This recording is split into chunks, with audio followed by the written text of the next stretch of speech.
ज़रा आप साहब से पूछते हैं कि ख्वाब जो आते हैं इंसान को और मुसलसल ख्वाब जो आते हैं, तो क्या इन ख्वाबों से हम अपने मुस्तकबिल का भी कोई अंदाज़ा लगा सकते हैं जी? ये बड़ा अच्छा सवाल है कि जो मुसलसल ख्वाब आते हैं, ये पहले भी जिक्र हुआ। मुसलसल ख्वाब जो होते हैं वो बेसिकली जो ज्यादा जरूरी एस्पेक्ट है वो है इंसान की साइकोलॉजी से रिलेटेड। ये मेरे सही। हमारे साथ बैठी हुई है ना डॉक्टर साहिबा, ये इस जी। चीज को सेकंड करेंगी, बल्कि जी। जहाँ पे प्लीज उनकी इनपुट रिक्वायर्ड हुई तो please please feel free to जी डॉक्टर गिव अस साहब। The input. वो होता ऐसे है कि एक इंसान, अभी जैसे अभी मुफ्ती साहब ने जिक्र किया कि उनको जुमे से रिलेटेड, जुमे के खुतबे से रिलेटेड ख्वाब आता है। सही। अब हमारे पास देखें, मौलवी साहब बैठे हुए हैं एज अ टेस्ट केस। मैं आपको एक चीज बताता हूँ इसमें, ठीक है। एक इनको राय दी है इनके उस्ताद ने, मुफ्ती साहब ने। एक राय मैं देता हूँ एक दोस्त के नाते से, एक student of Sufism and student of religion के हवाले से मैं एक राय देता हूँ। जी। अब डॉक्टर साहिबा आप प्लीज मेरा साथ दीजिएगा इसमें। इंसान जब हम लोग जब ग्रो करते हैं, जैसे जैसे हम बड़े होते हैं, तो जी। हमारी बचपन की और उससे बड़े होने की और फिर लड़कपन की और फिर जवानी की कुछ चीजें हमारी साइकोलॉजी में रिटेन हो जाती हैं। यस। मिसाल के तौर पे खुदा ना खास्ता कोई हादसा हो जाए तो उसका एक इफेक्ट जो है वो रिटेन हो जाता है। सही। या कोई ऐसी शहर छोड़ते हैं, हम दूसरे शहर में जाते हैं, किसी शहर से मानूस होते हैं, उसका एक इफेक्ट आ जाता है। हमारी साइकोलॉजी किसी न किसी हवाले से डैमेज हो रही होती है, किसी न किसी हवाले से वो रिपेयर हो रही होती है, किसी हवाले से वो ग्रो हो रही होती है। ये साइकोलॉजिकल इफेक्ट्स हमारे ऊपर हमारी ग्रोथ के साथ साथ इंसिडेंट्स बेस्ड, इवेंट्स बेस्ड होते रहते हैं। अब इस वक्त मौलवी साहब जो है उनका फोकस होता है जुम्मे से पहले कि उनके लिए जुम्मे के खुतबे की वैल्यू बहुत है। उनको पता है कि उन्होंने उसमें क्या बोलना है, कैसे बोलना है, उसका इम्पैक्ट है, लोग सुनते हैं, उन लोगों के ऊपर उसका इम्पैक्ट आता है, अल्लाह ताला को जवाब देना होता है, उनकी ढेर सारी चीजें उनके दिमाग में चल रही होती हैं। तो होता क्या है कि इनकी साइकोलॉजी के अंदर वो चीज एक ऐसा एस्पेक्ट बन के इनको हाईलाइट कर रही होती है कि डू समथिंग अबाउट इट। यहाँ पे कुछ करना है, यहाँ सेटिस्फेक्शन लेवल अचीव नहीं हुआ।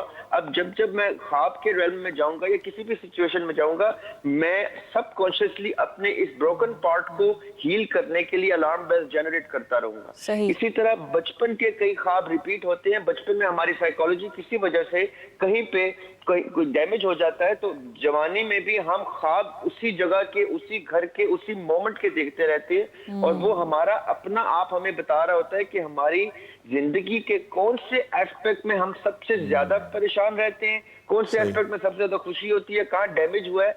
जो ख्वाब रिपीट होके हमें हमारी ही पर्सनैलिटी बता रहे होते हैं। अब मैं ये कहना क्या चाह रहा हूँ, जब आलम अरवा में रूह हमारी जाती है वापस सोते हुए, तो वो लाइट स्पीड से मूव कर रही होती है, अपने तमाम उधर के रेल्म के मामला देख रही होती है। और चूंकि वहां के मुशाहिदे से हम आ रहे हैं, हमें नहीं पता वहां पे कैसी चीजें पाई जाती हैं, इसलिए जब हमें ख्वाब आते हैं हमें अजीब अजीब चीजें आती हैं जो हमें समझ में नहीं आती। फिर हमारी रूह क्या करती है, हमें वो सबक देने के लिए हमारी वोकैबुलरी में से सांप, जानवर, फल, रिलेट ये करती लोग, है। इस तरह के इशारे देती है हमारी रूह कि इसको अब मैंने ये ट्रांसलेट करके देना है, तो मैं इसकी वोकैबुलरी के मुताबिक ट्रांसलेट करके दूंगी। अब रूह की कोशिश होती है कि हमें थोड़े से टाइम के अंदर बहुत सारा मैसेज दे दे हमारे अपने भले के लिए। और हमारा ब्रेन उस टाइम क्या कर रहा होता है, जब हम जागते हैं, हमारा ब्रेन इमीडिएटली एनालाइज करना शुरू करता है कि व्हाट डज दैट मीन, ये मेरे साथ हुआ क्या है, ये मुझे मेरा अपना आप क्या बताना चाह रहा है। ये सारी ट्रांसलेशन, अब क्विकली मैं ताबीर की भी बात बता दूं, ताबीर इंसान ने आइडियली खुद निकालनी होती है। आका अलैहिस्सलाम फजर की नमाज के बाद बैठ जाया करते थे और मस्जिद में, और सबको कहते थे आओ इकट्ठे बैठो और मुझे अपने ख्वाब सुनाओ। फिर असहाबे किराम जो है वो ख्वाब सुनाया करते थे आका अलैहिस्सलाम को। ये डेली बेसिस की फजर की ट्रेनिंग देते थे वो, कि this is how you are supposed to handle your dreams, this is how you are supposed to work on it. ये चीज नजर आए तो ये मतलब है। आज भी हमारे सामने ख्वाबनामा यूसुफी किताबों में, लाइब्रेरीज में अवेलेबल है, क्योंकि हज़रत यूसुफ अलैहिस्सलाम को अल्लाह सुब्हानहू व तआला ने ये मौजूदा दिया था कि वो ख्वाब ट्रांसलेट करके ताबीर उसकी बताते थे। और ये मकसद क्या है कहने का मेरा, ये हमें अपने बच्चों को सिखाने हैं, हमें अपने बच्चों को बताना है कि जब वो ख्वाब देखें तो उन्होंने कैसे उसको हैंडल करना है, 3 सेक्शंस 5 सेक्शंस कैसे डिवाइड करना है, उसको इंटरप्रेट कैसे करना है, क्योंकि हमारी वोकैबुलरी की बेस के ऊपर ड्रीम आते हैं। वो कोई और क्या बताएगा जब तक वो बहुत ही बड़ा आलिम अल्लाह का बहुत ही बड़ा वली क्यों ना हो कि उसको इल्हाम आता हो, वरना हमें ख्वाब खुद से ट्रांसलेट करने हैं। जी डॉक्टर साहिबा, अब आप। आपने कही है और मैं इनको टोटली एंडोर्स करती हूँ। जो फ़िलासफ़ी है ना, फ़लसफ़ा जो इनका एरिया है, वो बेसिकली साइकोलॉजी की बेस है। साइकोलॉजी इवॉल्व ही फ़िलासफ़ी से हुई थी और जितनी बातें इन्होंने कही हैं वो बिल्कुल ठीक हैं। अब मैं इसको थोड़ा सा अपने साइकोलॉजिकल पॉइंट ऑफ व्यू से अगर एक्सप्लेन करूँ तो बेसिकली अभी हम जब टाइप्स ऑफ ड्रीम्स के बारे में बात कर रहे थे ना, तो उसमें 2 ड्रीम्स की टाइप्स जो अभी इन्होंने एक्सप्लेन की उसको मैं आपको एक्सप्लेन करती हूँ कि वो साइकोलॉजिकल पॉइंट ऑफ व्यू से क्या है।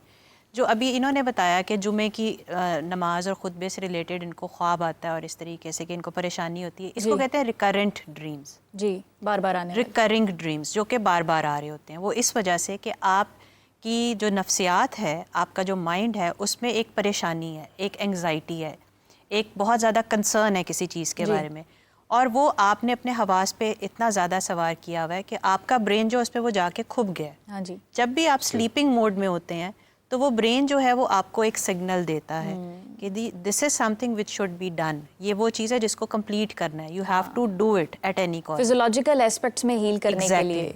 तो वो जो है वो आपके एमिगडाला जो ब्रेन का एक पार्ट है उसको एक्टिव करता है और उसका एक काम है फाइट और फ्लाइट।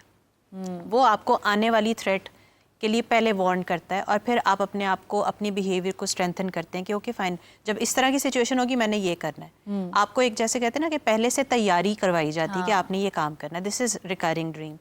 दूसरी जो ज़रियाब साहब ने बात की जो कि ट्रॉमा से रिलेटेड है, वो बहुत ही अच्छी बात की। उसको हम कहते हैं जो हमें नाइटमेयर्स आते हैं, बुरे ख्वाब, नाइट टेरर्स जिसको आप कहते हैं। वो क्या है? नफ्सियात जो है वो ये कहती है कि जो बच्चा है उसकी पर्सनालिटी पहले 5 से 7 साल में डेवलप हो जाती है।